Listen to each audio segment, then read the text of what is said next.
big stuff happening overnight in the world of basketball. We'll get to all that and all your headlines in just a minute. Let's welcome you in, though, first. Jason Hackett and Alicia Lewis here with you on this Tuesday morning. We got a weather impact alerts in place that may impact some people's plans, whether you got sports today with the kids, watering the plants, headed out to the Special Olympic Games. Let's get out to Ben Derry in the backyard with more on the timing of this weather impact alert. Yeah, good morning, guys. The morning commute is going to be totally dry. It's the evening commute that is going to be impacted. So you'd be smart to bring a rain umbrella on your way out the door this morning. Our weather impact alert starts at noon today, goes all the way through midnight. It's scattered thunderstorms. The good news is we're not expecting a great chance for severe weather.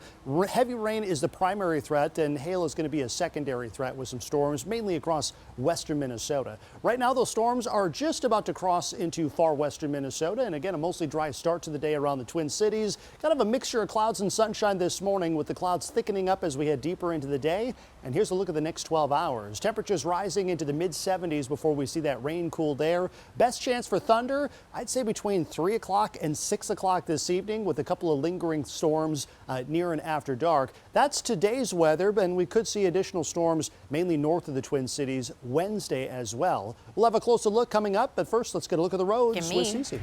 All right, 6:02. Good morning. I hope you've had a great start to your day. Let's take a live look here in Arden Hills. Things look really great in that area, considering about 15 minutes ago there was a crash on Highway 10 right near 694.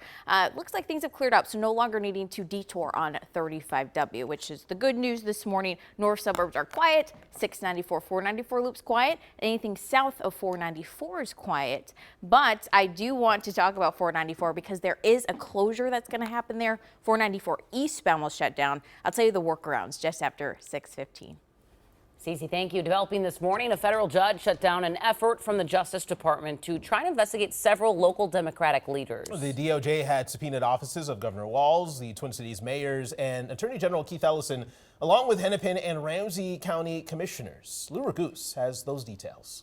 The judge said the purpose of the DOJ's investigation was to coerce Minnesota officials into assisting the federal government with enforcing civil immigration law and to harass and retaliate against them for failing to do so. This all happened in January during Operation Metro Surge after President Trump posted, quote, "The day of reckoning and retribution is coming." Within days, the DOJ started issuing these grand jury subpoenas for an investigation into the officials impeding federal law enforcement officers. In his ruling, Judge Patrick Schultz says, quote, "Initiating a criminal investigation in order to harass political opponents or to coerce them into taking official action, particularly official action that the federal government cannot directly require those political opponents to take, is blatantly unlawful and an unethical use of the grand jury process." It's worth noting Schultz is a conservative George W. Bush appointee who clerked for the late Supreme Court Justice Antonin Scalia and mentored Justice Amy Coney Barrett. Now, in a statement to KARE 11, a DOJ spokesperson said, quote, "The department takes the unlawful obstruction of federal law enforcement operations extremely seriously and will continue to act in full compliance with the law to investigate these matters." Right now, police are searching for suspects in connection with a triple shooting in North Minneapolis. This is video from that scene near 16th and Girard Avenue at around 9 last night. Police tell us they found a man and a woman who had been shot inside of a car. About a block away, they found another man with gunshot wounds. All three of them are expected to be okay. Right now, police are trying to figure out how they're connected. Anyone with information is asked to call MPD. Today, the Minneapolis City Council will be getting clarity on changes in the police department since Brian O'Hara's resignation.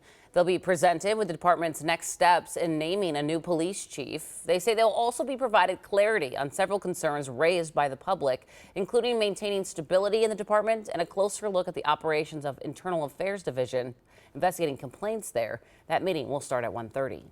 Well, this morning, Anoka Hennepin parents are pushing for a new property tax to help fund the state's largest school district. The nonprofit Parents for Good presented a petition with 3,000 signatures to the Anoka Hennepin School Board last night. That group says the tax will combat the district's $6 million deficit and dozens of layoffs. The school board, however, says signatures do not automatically put a tax on the ballots. The final decision is made by them. The deadline to get a levy on the ballot is August 11th. In just a few hours, Target Field concessions workers will be back at the bargaining table after going on strike during the Twins-Dodgers game last night. Some 500 concession workers walked off the job yesterday, saying they've been working without a contract since January.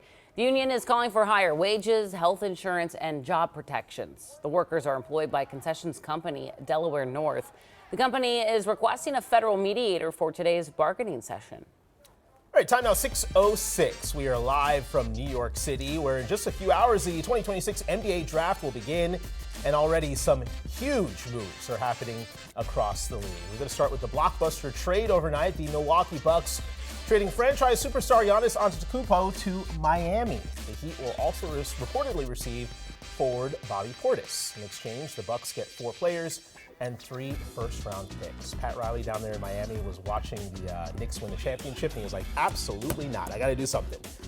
Meanwhile, the Wolves have reportedly traded Julius Randle to the Brooklyn Nets as part of a 3-team trade. I liked watching his kiddos in the front row. They were always so cute and proud of Papa. He adjusted well to Minnesota. He did. Sad to see him go. Minnesota is also giving away its number 28 pick in today's draft in exchange for Brooklyn's number 33 pick. By trading Randle, the Timberwolves also clear $36 million off their payroll. You wonder if they're going to do something additional here before the draft tonight. It's freeing up space here to reportedly re-sign Ayo That's where Dosunmu. the money went.